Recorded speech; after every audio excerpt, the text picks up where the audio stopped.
Well, I'm no doctor, but something doesn't seem right here. Either it's a cat in the dryer, my kids are tumble drying a brick, or it's just plain Dickard. Oh, no cat, no brick. Looks like we're gonna have to take it apart. This is a Kenmore Elite He4 dryer. So if you're keeping score, this is what it looks like. I'll put the exact model number down below. So let's start by tearing down the carcass a bit and having a peek under that sexy brown interior. Of course, the whole point of this is to avoid what Ronald Reagan termed the 8 most terrifying words in the English language. I'm from Sears and I'm here to help. 1/4-inch nut driver. Just fire off all these little, what do you call them? Sheet metal screws? I don't know what they're called. You're going to end up with a fistful of screws, and there's a plate over here for the electrical hookup, and there's a slightly different screw for that. It probably doesn't make too much of a difference, but anyway, you want to keep them separate. I do believe with those gone, this should lift off. So the bell looks fine, and it's hard to tell where that noise is coming from. It seems like the back, so maybe we'll start by taking off the back first and having a peek. Okay, so to disengage this from the frame, we can pull out these screws here. And also the ground wire, which of course, different nut, 5/16 I think, for this one. There's also a couple nuts here that we're going to have to take off. One on the other side as well. Pull that right off. Alright, not too bad. We'll get that later. Okay, a little wiggling and jiggling, you'll be able to get that loose. There you are. So if you look underneath, you'll find that the barrel rolls on these roller skate wheels here. There's 4 of them in each corner, and I mean, that to me sounds like the noise. So it seems like this roller skate wheel might be just bumping back and forth. So I'm just gonna turn the barrel by hand and see if we can't recreate that noise.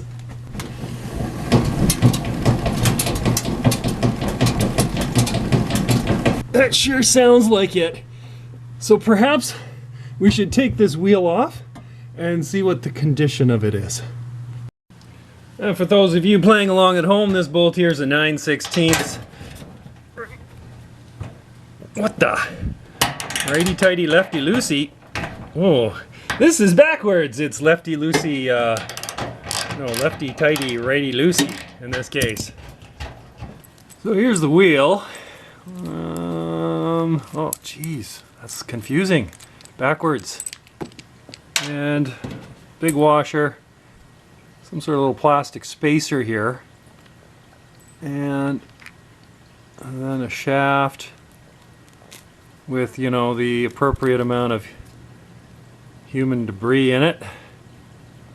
So, yeah, like nothing obviously wrong, other than that it has a bit of a weeble to it, and I'm wondering if that isn't just from wear. I mean, I think I've had this for 12 years or so. Don't need that on. So very possibly it's just worn. All right, just for fun, I thought I'd just grease up the shaft a bit and see if maybe it's just binding somewhere along the travel path. And we'll put that back on. See if that makes any difference.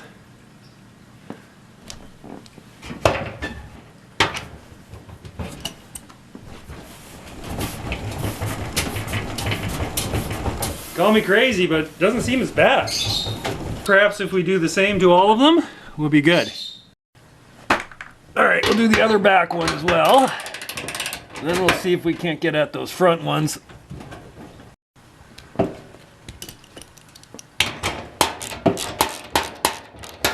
Okay, that seemed to do the trick.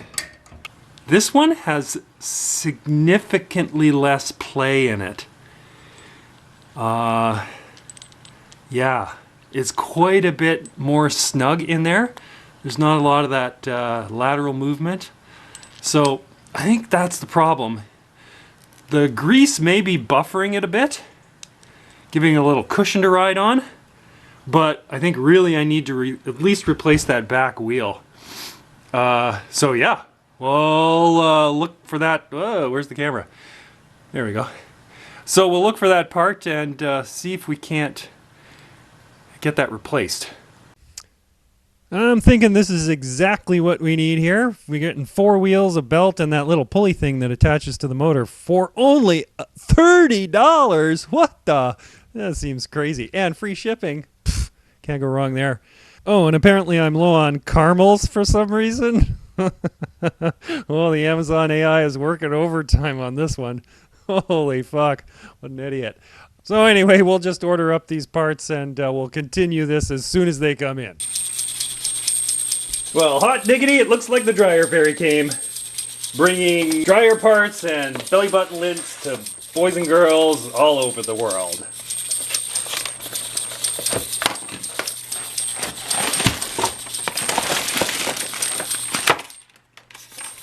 There we go, these are the new parts.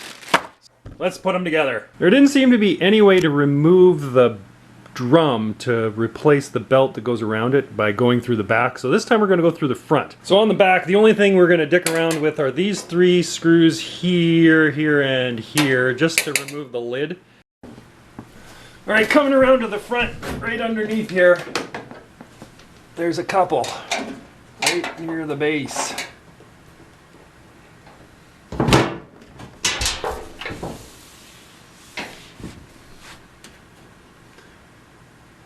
Drill bit. I've been in here before, I guess. It also looks like we've got 3 screws, regular Phillips screws here, here, and here, so we'll pop those off, see what that loosens up. Maybe pull that out too. Alright, right here, and of course, symmetrically on the other side. We're close.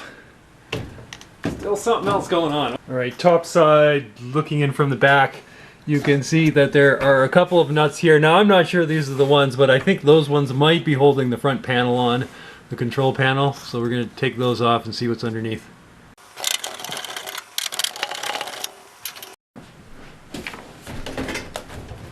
Well, I did something, but it's not quite there yet. Clips, perhaps? Heat clips. Upon further introspection here, there's another one here, which means there's probably another one way back here, which means we're going to have to take off this danger panel here. Looks like all that needs to come off are these 2, and it should pop right off.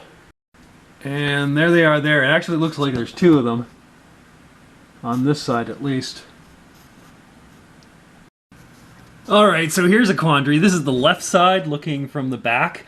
And which one did I take out? Well, I can't remember now. One of these 2 anyway had a bolt in it. But there's another one right down underneath this plate here. And you can't get at that. So obviously this is not the right way to go about it. What I'm thinking is these ones, this top plate might actually just lift the whole business right off. So these 2 here. So if you're playing along at home, we're going to put those 3 bolts back in, the 2 from the right and the 1 from the left, and then we'll attack it that way. Okay, with these top 2 off now, it looks like the whole thing just comes right off. Easy. To make things a little bit easier on ourselves, why don't we unplug these from the power board. Yeah. Yeah. It looks like there's a little lip there, so maybe it's just a matter of prying it over top of that lip. There. Irritating, but not impossible. These are a, what, squeeze variety? Oh yeah, dirty bastard. There, use a screwdriver and push until you hear the click. Okay, and then finally, this one just comes right off. Orientation probably matters. So Oh, actually no, you can't screw this one up either. So no worries there. And we're in. With that out of the way, we've got another couple of bolts here and here. That should get us right inside. You see those little black clips there? I'm going to tell you right now, take them off, because I didn't. And then when I removed the last screw, the door dropped slightly, those clips got caught in something, and they just fucked right off on me. I only managed to find 2 of the 3, and to make matters worse, I had no idea where they had actually come from. So one of the upsides of taping everything is that you can go back and look, and there they are. I feel like if we could get the drum off, we'd have a much better idea of what's going on here. So I think I'm just going to try and ease this belt off the back of it. There. 'Tis off. And now let's see if we can't lift the drum out. Okay, so here's a good look inside the belly of the beast. 4 wheels right here, here, and there. So to get these off, it should just be a matter of removing that little plastic piece.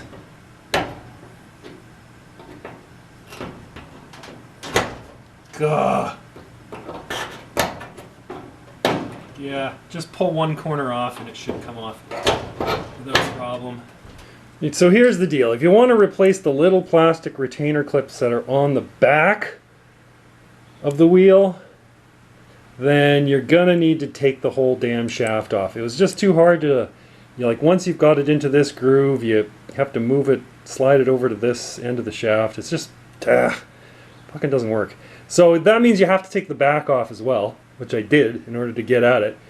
Or you can just leave those clips as they are. If they're still good, why screw with it, right? So now that I've got the back off, I'll probably replace them all. It's easier to do on the front because you've got the front bolts accessible here. But anyway, your call, mate. Whatever you think's smart. Okay, here's another surprise. This front right wheel, which you can't see because it's, let's see here. It's back here, front right. You'll feel it. It is, the bolt for that is buried beneath this casing here, which means it's got to come off. Holy fuck, eh? And actually, it's not such a bad idea. Full of nails. Here's a screw. What else we got in here? Oh, look at that. Jigsaw blade. Also found a quarter, so things are looking up.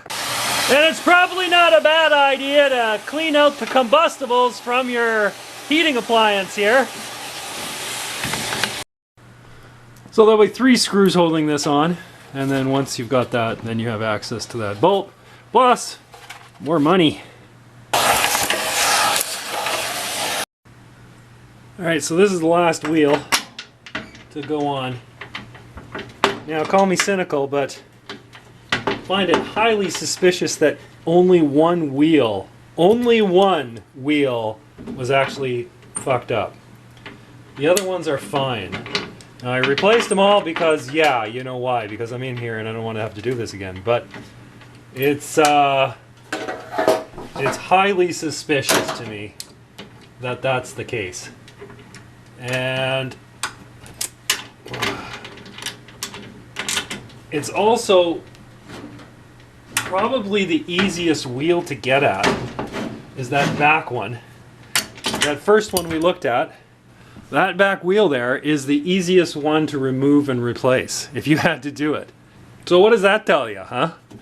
Now, I'm not jumping to any conclusions, but seems pretty suspicious to me. The only thing left here is this little white pulley wheel here. And it's exactly the same. Just pull the clip off, pull that off, and replace it.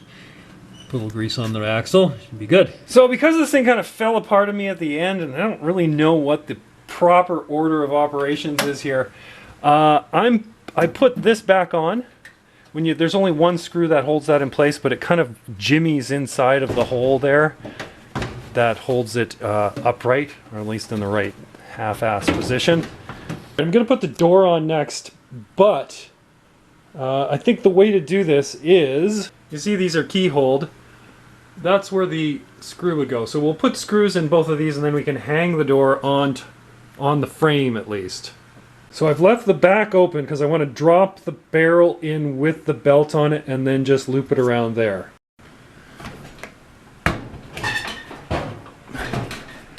Alright, so, oh, for fuck's sake. It won't go in with the front panel on. So, how do you like them apples? They're rotten, that's what they are. Fucking rotten. Okay, so, panel comes off then. Okay, front panel's off. Barrel goes in reasonably easy. Maybe I'll hang the front on now, just to hold it together.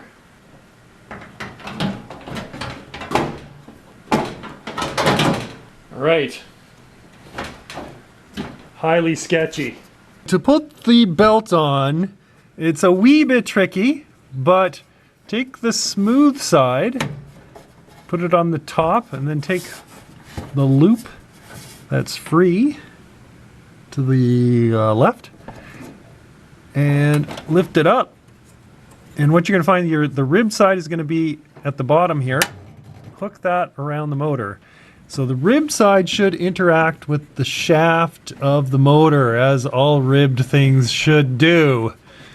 And then what you're going to need to do is straighten it out so that, you know, it runs without any kinks in it, which shouldn't be too difficult. I think if you can just get it straightened and roll it all the way around once, it should free itself and become perfectly orientated. Oh my god. And keep going. And there. So that's correctly set up now. So what do you think the odds are that this barrel is symmetrical, hey? Because this is the original score mark from the belt, and now the belt is on the other side. So clearly I have it reversed. It does seem like a tube, and I'm thinking it's probably alright, but yeah, it's a good question. If you're doing this, silver foil thing in the front, whatever the hell that's for.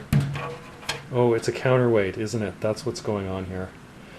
Well, being that it's a counterweight, it's the balance, the drum.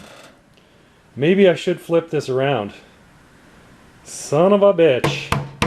Now we should be able to tie in the front panel. We can tighten these down, but not before putting in the screws at the bottom. Now the reason I want to put those bottom ones in first is because you might need to shift it a little bit in order to get the holes to line up. So if these are tightened up, there's no shifting possible. So bottom first. Now unfortunately I could not find the third clip, which means it's going to be living in the wild for a while till it shows up. It's got to be around here somewhere. And from the video it looks like, okay, so the clip has a flat end and a bent over end. It looks to me like the bent over end is towards the front. So I'm just going to do that. And same with this one. Now, the third one was over on this side. There was probably one here at some point, but it doesn't seem to be there anymore either. So, what are you going to do? Yeah, so it does look like the panel just clips into there. So perhaps what I'll do is I'll space them out reasonably well, and that should keep it in place, I think. Well, let's just make sure this goes on properly. So it's slotted on either side, and then it should just clip in. Oh yeah, that's not too bad. I can't see that there'd be an issue with that. Now fasten the control panel down to the frame. I'm starting to smell victory here. Smells like dryer sheet. Now hook up the control panel to the power board. All that needs to happen now is the toe kick needs to go on and the top panel. That's it! Okay, I have 2 extra screws here, so there's something going on. What is it? What is it that's going on? They go here. Oh god. It's a wonder I'm still alive. If you're wondering why 3 of your screws have little plastic washers on them, that's because they go in the back here to protect your gorgeous champagne finish on this lovely machine. Oh, totally forgot about these. Sorry. You've got this stuff to go on yet too then. And don't forget the lint trap. And don't forget the lint trap. What the heck? Oh, backwards. Seriously. Alright, we're powered up. Let's give it a go. Oh! Not whisper quiet, but pretty damn close. Now the question becomes, was this worth doing yourself?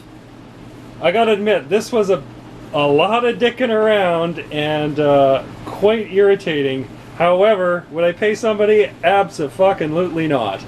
30 bucks will get you the parts. You can replace everything that's going to wear out in this thing. It'll be good for another, well, at least another 12 years, right? So as a bit of a postscript here, have a look at this retaining ring that came off of the bad wheel. Look, it's all wallered out on the inside. Has the same profile as the axle that it rides on. So this obviously was not doing anything any longer, and the wheel was allowed to like move into a zone that was no longer, you know, safe. Bumps around on the edge of the drum, and that's probably what the noise was. I probably could have fixed this by simply replacing this. Just a bit of a for a cheap guy like me, that's a bit of a kick in the ass. The other problem is that this axle does not seem to be fixed in... No, it's a bushing. This bushing doesn't seem to be affixed in the wheel anymore, but that could have probably been mitigated with a little glue. So, I probably could have done this cheaper, but what are you going to do? Anyway, 'tis fixed. Thanks for watching. Cheers.